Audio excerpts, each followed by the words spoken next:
নমস্কার। তো আমি আমাদের ডাকে আপনারা সাড়া দেওয়ার জন্য আমি অসংখ্য ধন্যবাদ জানাচ্ছি আপনাদের। আমরা এখানে আসার একমাত্রই কারণ, আমরা 2017 সালে ত্রিপুরা পুলিশ কনস্টেবলে আমরা রিক্রুটমেন্ট দিয়েছিলাম। তো পুলিশ কনস্টেবলের রিক্রুটমেন্ট দেওয়ার পরে আপনার 1451 জন আমরা সিলেকশন হয়েছি। এই সিলেকশন বোর্ডে চেয়ারম্যান ছিলেন তিমিদ্দার স্যার। তো হাজার হাজার ক্যান্ডিডেট 8টা ডিস্ট্রিক্টের, প্রায় নর্থ থেকে পুরো সাউথ পর্যন্ত আপনার 8টা ডিস্ট্রিক্টের প্রায় অনেক হাজার হাজার ক্যান্ডিডেট আমরা এখানে অংশগ্রহণ করেছিলাম। অংশগ্রহণ করার পরে 1451 জনকে আমরা সিলেকশন করেছে বোর্ড। তো আমরা এটা বামপন সরকারের আমলে আমরা এই রিক্রুটমেন্টটা নেওয়া হয়েছিল। তারপরে এটা অফারগুলা ইলেকশন আসার পরে তারপরে অফারগুলা ছাড়তে পারেনি আগের গভর্নমেন্ট। তারপরে আমরা নতুন গভর্নমেন্ট এসেছে, আমরা খুবই আশা করছিলাম যে নতুন গভর্নমেন্টের কাছে আমরা অফারগুলো ছাড়বে। তারপরে আমরা গিয়েছিলাম সিএম স্যারের কাছে, আমাদের এখন যে নতুন সিএম স্যার বিপ্লব দেব স্যারের কাছে। উনি প্রথমে আশ্বাস দিয়েছিল যে আমাদের চাকরিগুলো হয়ে যাবে, কনফার্ম উনি করেছিল। তো ওনার প্রতিশ্রুতি ছিল পুরাটাই সম্পূর্ণ মিথ্যা। তো এখন আমরা হাইকোর্টের দ্বারস্থ হয়েছি। হাইকোর্টের মধ্যে আমরা রায় আমরা দিকে পাইনি, এটা কোনো কারণবশত আমরা দিকে রায়টা হয়নি। কিন্তু আমরা সুপ্রিম কোর্টে প্রায় 1100-র মতো ক্যান্ডিডেট আমরা দ্বারস্থ হয়েছি। তো আমাদের ডায়েরি নাম্বার এবং কেস নাম্বার সম্পূর্ণ হয়ে পড়েছে, আর ডেটটা বাকি আছে। হিয়ারিং ডেটটা কিছুদিনের মধ্যে সুপ্রিম কোর্ট আপনার রায়টা ঘোষণা করবে।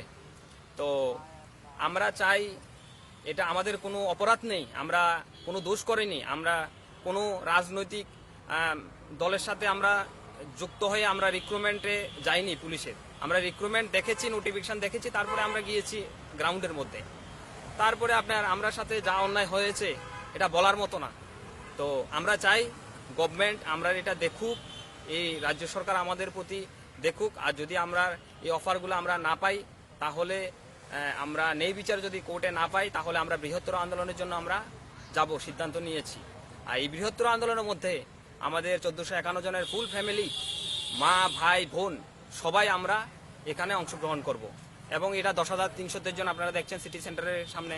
এটা বসে বসে অনশন না, আমাদের আন্দোলন হবে স্বরাষ্ট্র দপ্তর ঘেরাও। এবং তিমির স্যার উনি বোর্ড চেয়ারম্যান থেকেও এখনো পর্যন্ত ওনার কোনো হেলদোল নেই। উনি বলেছেন, গ্রাউন্ডের মধ্যে বড় বড় কথা বলেছেন, উনি বলেছেন যে 3 মাসের মধ্যে তোমাদের অফার ছেড়ে দেওয়া হবে। আর উনি নিজের একটা বর্দি পরে পুলিশের, উনি বর্দির মর্যাদা পর্যন্ত রাখেননি আমরা এত কষ্ট করে প্রত্যেকটা ফ্যামিলি, কত গরিব ফ্যামিলি থেকে আমরা বিলং করি। আজকে আমরা কি অন্যায় আপনারা বলুন তো, আপনারা মাধ্যমে আমরা পুরা ত্রিপুরাবাসীকে জানাতে চাই আমরা কোনো অন্যায় নেই আপনার। তো আজকে আমাদের এই পুরা শাস্তিটা আমরা পেতে হচ্ছে। তো আমি চাই 2015-তে, 2007-এ এবং 2003-এ যেসব রিক্রুটমেন্ট রুলসগুলো নেওয়া হয়েছিল, সেম রুলসে আমরা 2017-তে আমরা সেম রুলসে আমরা মাপ দিয়েছি। তো আমাদের চাকরি যখন গভর্নমেন্ট বাতিল করেছে, তাহলে আগে চাকরিগুলো বাতিল করুক।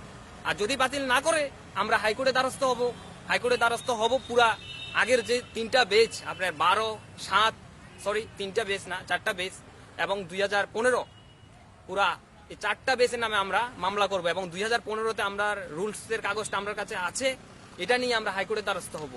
তো যথাসম্ভব আমরা মাননীয় স্বরাষ্ট্র দপ্তরে এখন সিএম স্যার আছে বিপ্লব দেব স্যার, ওনার কাছে আমার রিকোয়েস্ট, আমাদের এই বিষয়টা দেখুক। আমাদের এজ শেষ, আমাদের পুলিশের মাপ আবার যে আমরা রিক্রুটমেন্ট দেব, এটা আমাদের বয়স নেই। তো এখন 500 কনস্টেবল বের করেছে, পুলিশের ভ্যাকেন্সি 8,000-এর মতো খালি, আর আমাদের বোর্ডে ছিল 838 জন পোস্ট। তো আমরা চাই আমাদের জন্য আগে ভাবুক, তারপরে 500 কনস্টেবল নেক, আমাদের কোনো আপত্তি নেই।